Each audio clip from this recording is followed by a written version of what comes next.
Richard, a very good morning to you. Welcome. Morning, Richard. Good morning. Thank you very much indeed for joining us. Do you agree with us that this is more of a kind of a bungled letter that the HMRC people seem to have sent rather than a kind of a hands-off, this company is not to be touched because, you know, they donate to the Tory party?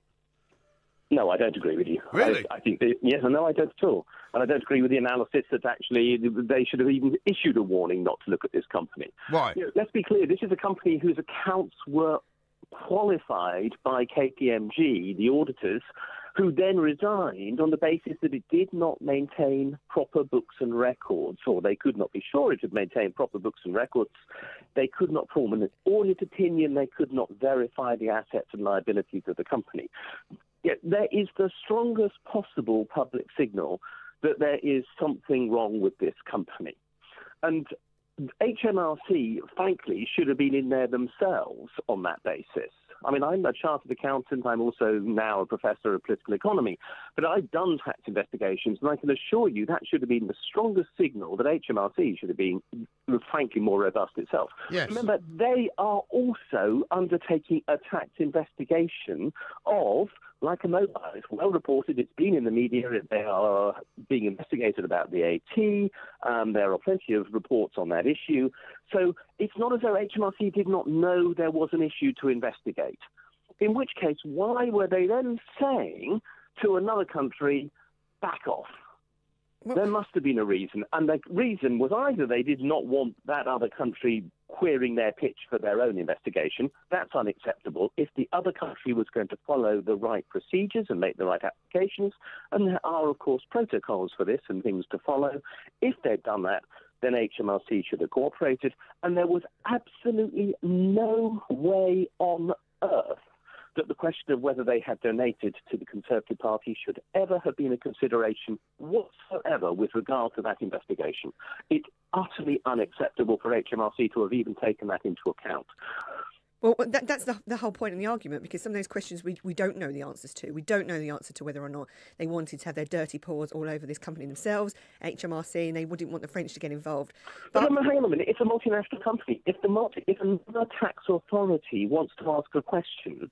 No, they wanted to raid their offices, Richard. That's partly why I think there's a problem here, because I don't think I don't think HMRC should just be jumping to the tune of anybody who says, we want to come to your country and raid the offices of a company that happens to be there.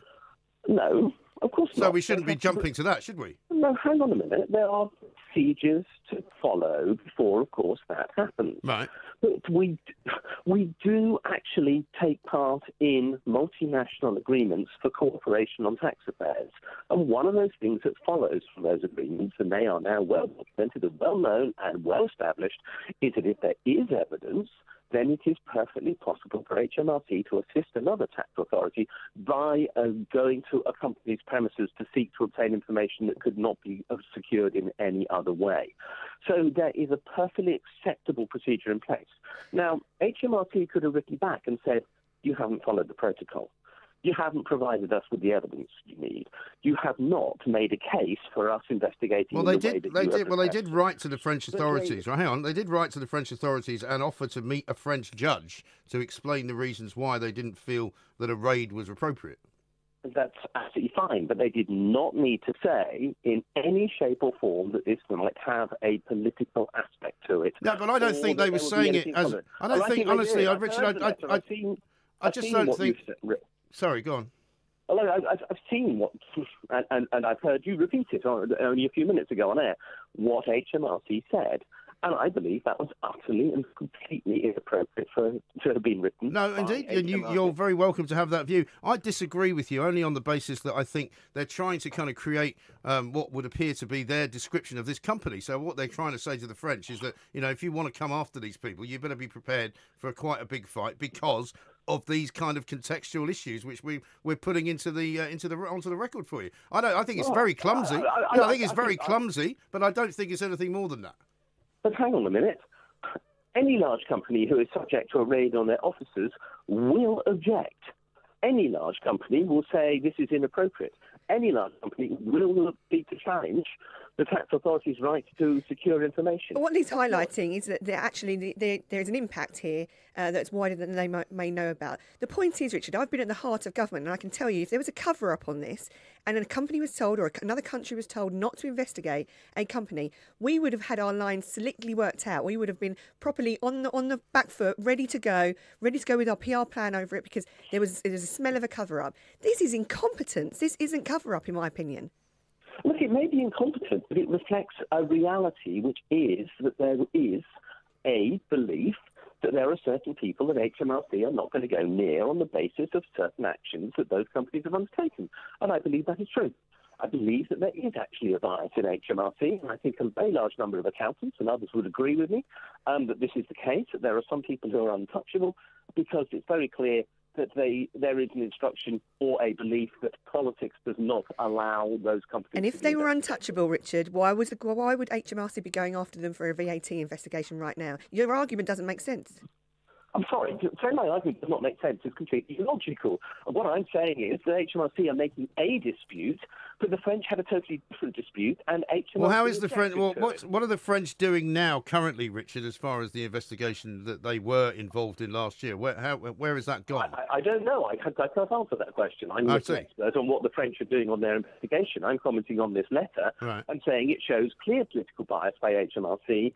I don't think it does. I don't think it does. I mean, you might make the same... Hang on. You might make the same argument, for example... I would go so far as to say, actually, there should be...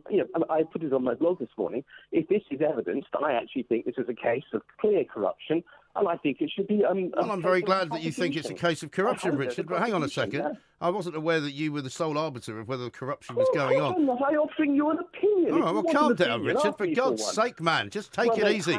I don't want you to have some kind of coronary while you're talking to me on the radio. Take it easy. Here's the other situation, right? What about Google? I think it's time to terminate this conversation because, frankly, you're not showing respect. You're treating this as... You're shouting at me, Richard. You shouldn't shout at me, or else I'll terminate the conversation if you like.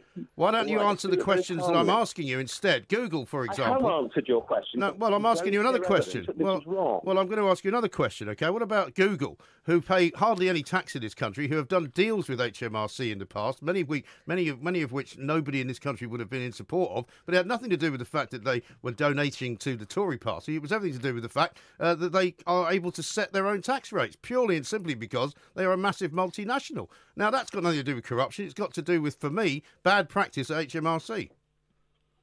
I would entirely agree with you. Yeah, but I mean, so what I'm saying... Can I ask you a question? Please. Do you know why you know about the Google story? It's because actually I was the first person to ever write about it. Well, I'm very happy for you, Richard, and congratulations. And I hope that you continue to expose these things so that the rest of the country can find out. However... And it shows that I have some track record in actually forming a sound judgment. Well, I've never said you don't. With regard to HMRC. I've never said that you don't, Richard. You just said that I was being inappropriate and did not have a sound judgment. That's not what I said. I said I disagree with you, which is not the same thing. I'm sure that you're intellectually sound enough to be able to deal with someone who doesn't agree with you and argue the case, and rather than throwing your toys out the pram. Would you like to stop using such emotive language? No, this is what I do for a living. I use emotive language because I have a radio show. That's really why I don't come on Talk Radio, and I won't bother to do so again. So look, I think it's time to finish this conversation. Okay, Richard. Well, it was lovely to speak to you, Richard. You have a good weekend, Richard, and keep exposing those horrible people out there who are doing terrible things to our tax system.